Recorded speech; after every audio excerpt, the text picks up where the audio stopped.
ভয় পায়। এক নাম্বার হলো আমি এত পুঁজি কোত্থেকে পাবো ব্যবসা করার জন্যে।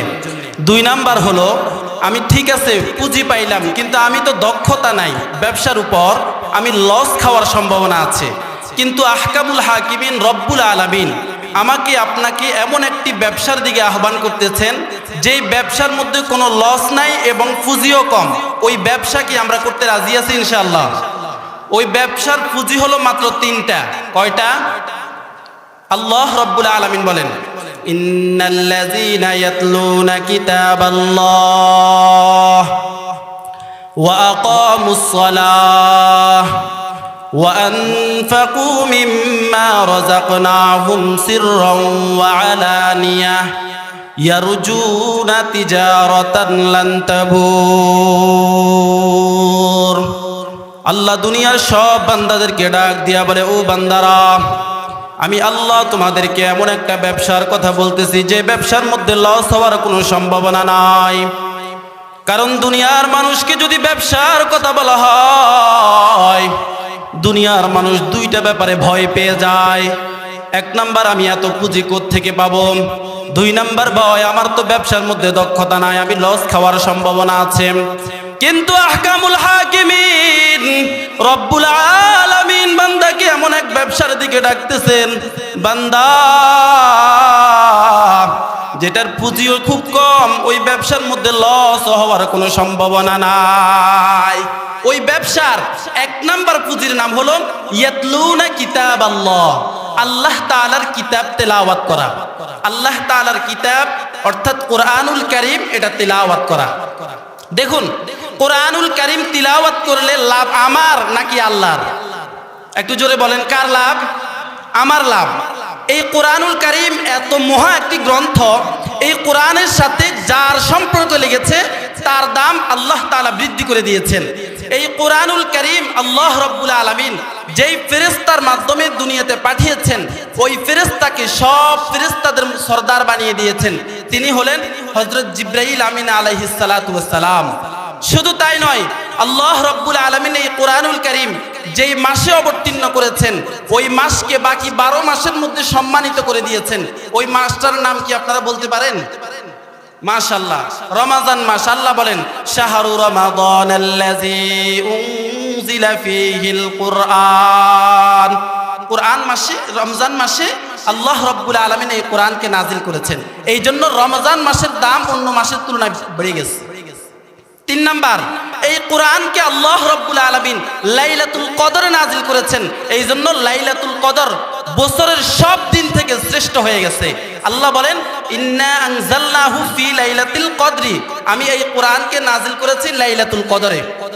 শুধু তাই নয়, এই কোরআনকে যে ব্যক্তির উপর নাজিল করা হয়েছে, ওই ব্যক্তিকে আল্লাহ রব্বুল আলামিন পৃথিবীর সব মানুষ থেকে, সব মাখলুক থেকে শ্রেষ্ঠ বানিয়েছেন।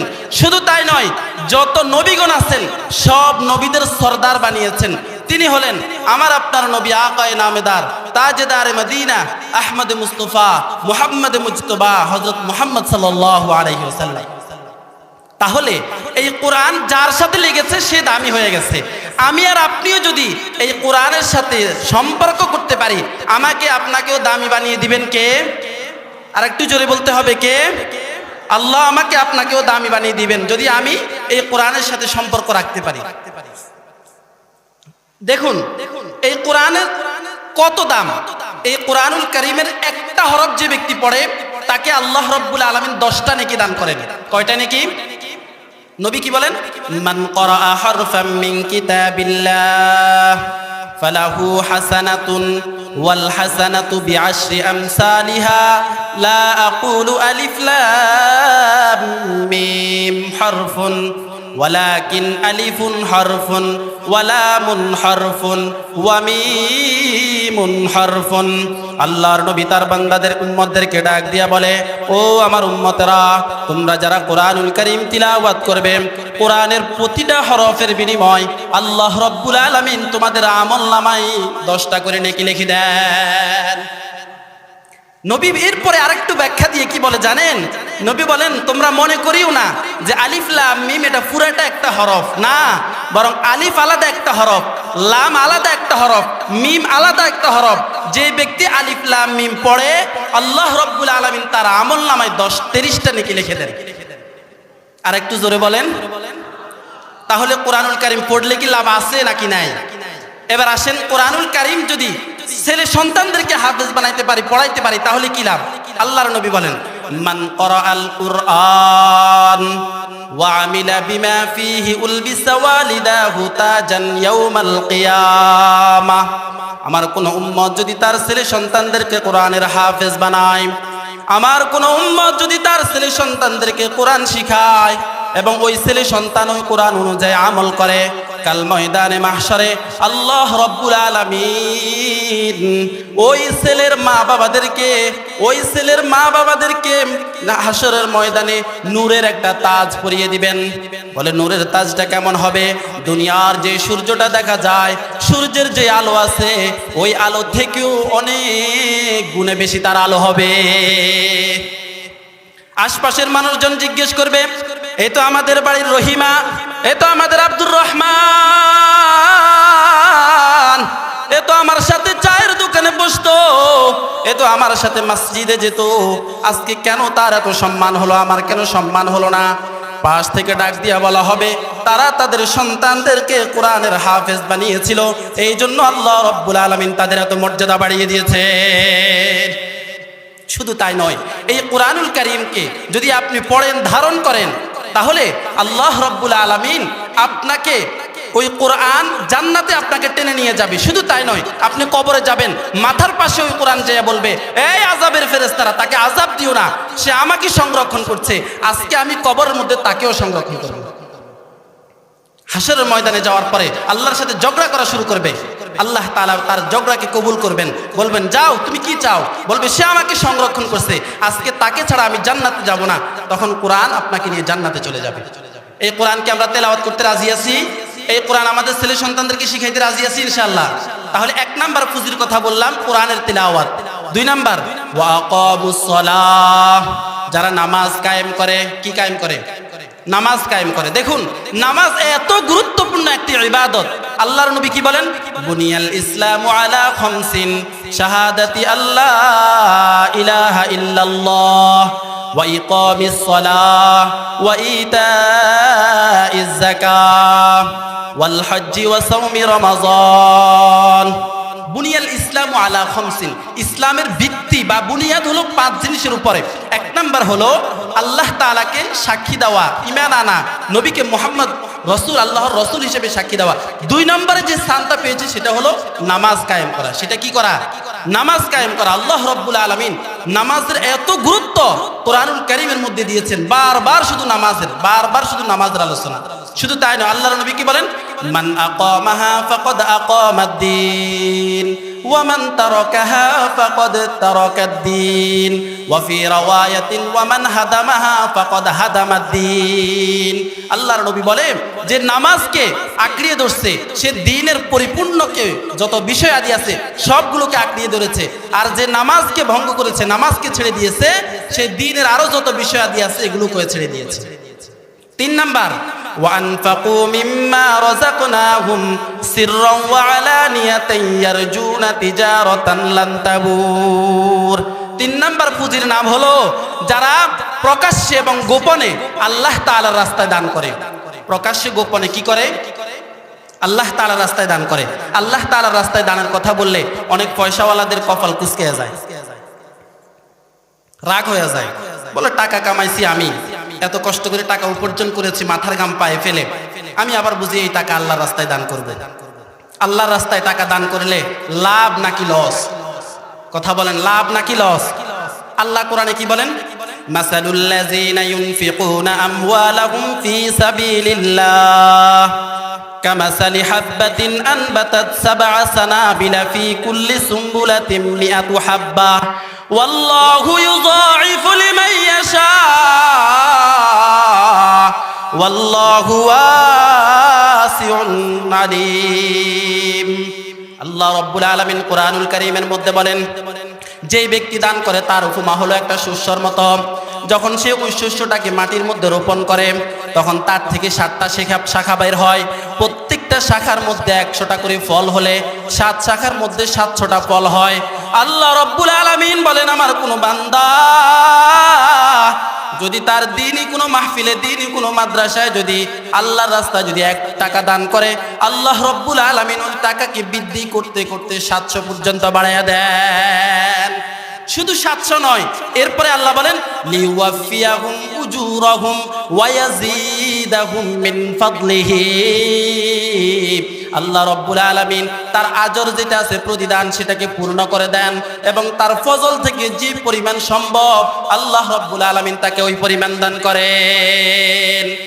তাবুকের যুদ্ধে নবী আলাইহিস সালাতু ওয়াস সালাম সব সাহাবীদেরকে একত্র করে ডাক দিয়া বলে, ও আমার সাহাবীরা, তোমরা আল্লাহ তাআলার রাস্তায় দান করো। সাহাবায়ে কেরাম সব বের হয়ে গেলেন আল্লাহর রাস্তায় দান করার জন্য। সবাই নিজের বাড়িতে বাড়িতে গেলেন। সাহাবায়ে কেরাম মাল সম্পদ নিয়ে আসতেছেন।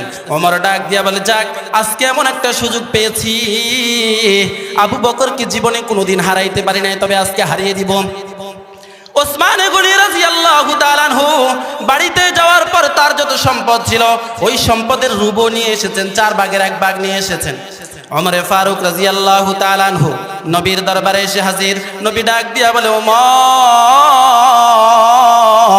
তুমি কি পরিমাণ সম্পদ আমার জন্য নিয়ে এসেছো, আল্লাহর রাস্তার জন্য নিয়ে এসেছো? ওমর ডাক দিয়া বলে, ওগো পয়গম্বর, আমার যত সম্পদ ছিল সব সম্পদের অর্ধেক আমি আল্লাহর রাস্তায় নিয়ে এসেছি। আবু বকরকে নবী ডাক দিয়া বলে, আবু বকর, আপনি কি পরিমাণ সম্পদ বাড়িতে রেখে এসেছেন? আবু বকর ডাক দিয়া বলে, ওগো পয়গম্বর, আল্লাহর শপথ করে বলি, আমার ঘরের যে ঝাড়ুটা আছে ওই ঝাড়ু সহ যত কিছু আছে সব কিছু নিয়ে আপনার দরবারে চলে এসেছি। নবী জিজ্ঞেস করে, আবু বকর, বাড়িতে তুমি কি রেখে এসেছ? আবু বকর ডাক দিয়া বলে, নবী আমার, আমি বাড়িতে আল্লাহ এবং তার রাসূলকে রেখে এসেছি। আমাদের কথা আমরা যখন বলি আল্লাহর রাস্তায় দান করুন, কপালটা কুঁচকায় যায়। ডাক দিয়া বলে, এই টাকা আমি কামাইছি, আমার ইলমের কারণে হয়েছে।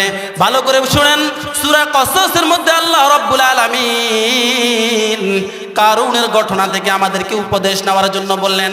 আল্লাহ বলেন, আমি কারুনকে কেমন ধন সম্পদ দান করেছি জানো? কারুনের ওই ধন সম্পদগুলোর শুধু চাবিটা বহন করার জন্য বিশাল একটা বাহিনীর প্রয়োজন হতো। হাদিসের মধ্যে এসেছে 40টা উটের প্রয়োজন হতো কারুনের ওই চাবিগুলো, ধনভাণ্ডারের চাবিগুলো বহন করার জন্য। তাহলে বুঝেন তো কি পরিমাণ সম্পদ ছিল তার। কারুনকে মূসা আলাইহিস সালাতু ওয়াস সালাম বললেন, আহসিন কামা আহসানাল্লাহু ইলাইক। ও আমার চাচাতো ভাই, আল্লাহ তোমার প্রতি যেভাবে অনুগ্রহ করেছেন তুমিও মানুষের প্রতি সেভাবে অনুগ্রহ করো। কারুন ডাক দিয়া বলে, এই মূসা, সাবধান, এটা আমার ইলমের কারণে আমি অর্জন করেছি। এই ধন সম্পদ এগুলো আমার ইলমের কারণে আমি অর্জন করেছি, এগুলো আমাকে কেউ দেয় নাই। মূসা আলাইহিস সালাতু ওয়াস সালাম বললেন, কারুন সাবধান, সব জায়গায় কিন্তু মাস্তানি চলে না, সব জায়গায় অহংকার চলে না। এটা তোমাকে আল্লাহ রাব্বুল আলামিন দান করেছেন, তুমি আল্লাহর রাস্তায় দান করো। কারুন বললেন, আচ্ছা ঠিক আছে, আমি তোমাকে দিব, তবে জনসমুদ্রের মধ্যে দিব, আমি মানুষকে সাক্ষী রেখে দিব, তুমি একটা মাহফিলের ব্যবস্থা করো। বিশাল একটা মাহফিলের ব্যবস্থা করা হলো। কারুন মূসা আলাইহিস সালাতু ওয়াস সালামকে সেদিন ওই মজলিসের মধ্যে জিজ্ঞেস করে, আপনি তো আপনাকে যাকাতের টাকা দিব, এর আগে আপনার কাছে আমার একটা প্রশ্ন ছিল। বলে, কি প্রশ্ন? বলে, কোন বান্দা যদি অপরাধ করে ফেলে, কোন বান্দা যদি অপরাধ করে তাহলে তার কি শাস্তি হবে? বলে, যে শাস্তি হওয়ার সেটাই হবে। যদি কোন বান্দা জিনা করে তাহলে তার কি শাস্তি হবে? মূসা আলাইহিস সালাতু ওয়াস সালাম কারুনকে ডাক দিয়া বলে, ও কারুন, কোন বান্দা যদি জিনা করে তাহলে তাকে রজম করে মেরে ফেলা হবে। কারুন ডাক দিয়া বলে, যদি মূসা আপনি করেন তাহলে কি হবে? মূসা আলাইহিস সালাতু ওয়াস সালাম ডাক দিয়া বলেন, যদি আমিও করি তাহলে আমার এই শাস্তি হবে। কারুন বলে, মূসা, এই মহাসমাবেশের মধ্যে একজন মহিলা ডাক দিয়ে বলতেছে আপনি নাকি তার সাথে জিনা করেছেন। এই কথা বলে কারুন একজন মহিলাকে দাঁড় করিয়ে দিল। মহিলার জবানটা আল্লাহ রাব্বুল আলামিন বন্ধ করে দিলেন, কারণ ওই মহিলাটা মূসা আলাইহিস সালাতু ওয়াস সালামের বিরুদ্ধে তহমত দিবে। এই জন্য তার জবান বন্ধ হয়ে গেছে, আর কথা বলতে পারে না। কিছুক্ষণ পর যখন জবানটা খুলে দিলেন, মহিলাটা ডাক দিয়া বলে, ও পয়গম্বর, না না না, আমাকে আপনার চাচাতো ভাই কারুন আমাকে ফুসলিয়েছেন, আমার সাথে আপনি কোনো জেনা করেন নাই।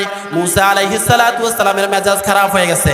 মুসা আলাইহিস সালাতু ওয়াস সালাম জমিনকে ডাক দিয়া বলে, জমিন, যে কারুন আমার সাথে এত অহংকার দেখাইছে, ধন সম্পদের অহংকার দেখাইছে, ওই ধন সম্পদ সহ কারুনকে তুমি দাবাইয়া দাও। কারুনকে মাটির দিকে নিয়ে যায়। কারুন প্রথমে হাসতেছে, যখন বুক পর্যন্ত চলে এসেছে, ডাক দেয়া বলে, মুসা, আমাকে বাঁচাও, আমাকে বাঁচাও। না না, মুসা আলাইহিস সালাতু ওয়াস সালাম মাটিকে বলে, মাটি দেরি করস কেন, আর একটু দাবাইয়া দেয়। এদিকে আল্লাহ রাব্বুল আলামিন জিবরাইল আলাইহিস সালাতু ওয়াস সালামকে মুসার কাছে পাঠায়া বলে, ওগো পয়গম্বর মুসা, আপনার কাছে কারুন 99 বার পর্যন্ত ক্ষমা চেয়েছে, আপনি তাকে ক্ষমা করেন নাই। কিন্তু ওই গুনাহগার কারুন যদি আমি আল্লাহর কাছে একবার ক্ষমা চাইতো, আমি আল্লাহ ওই কারুনের জীবনের যত গুনাহ আছে সব গুনাহগুলো মাফ করে দিতাম। তাহলে আমরা এই দ্বীনি মাদ্রাসায়, দ্বীনি মাহফিলে দান করব তো ইনশাআল্লাহ। টাকা পয়সা আমাদেরকে দেন কে? আল্লাহ। আমরা খরচ করব কোথায়? আল্লাহ তাআলার রাস্তায়। সবাই রাজি আছি তো ইনশাআল্লাহ? আল্লাহ রাব্বুল আলামিন আমাদেরকে যে 3টা পুঁজির কথা বললাম, 1 নাম্বার কোরআন তিলাওয়াত করা, 2 নাম্বার নামাজ কায়েম করা, নামাজ প্রতিষ্ঠা করা, 3 নাম্বার আল্লাহ তাআলার রাস্তায় প্রকাশ্যে অপ্রকাশ্যে দান করা। আল্লাহ রাব্বুল আলামিন আমাদের সবাইকে এই কথাগুলো বলার, আমল করার তৌফিক, আমাকে আমল করার তৌফিক দান করুক এবং আপনাদের সবাইকে আমল করার তৌফিক দান করুক। সকলে আমিন। মুফতি সাহেব হুজুর এসে গেছেন, বেয়াদবি হয়ে গেছে, সময় একটু বেশি নিয়ে নিছি, সব মাফ করবেন আমাকে। আসসালামু আলাইকুম ওয়া রাহমাতুল্লাহ।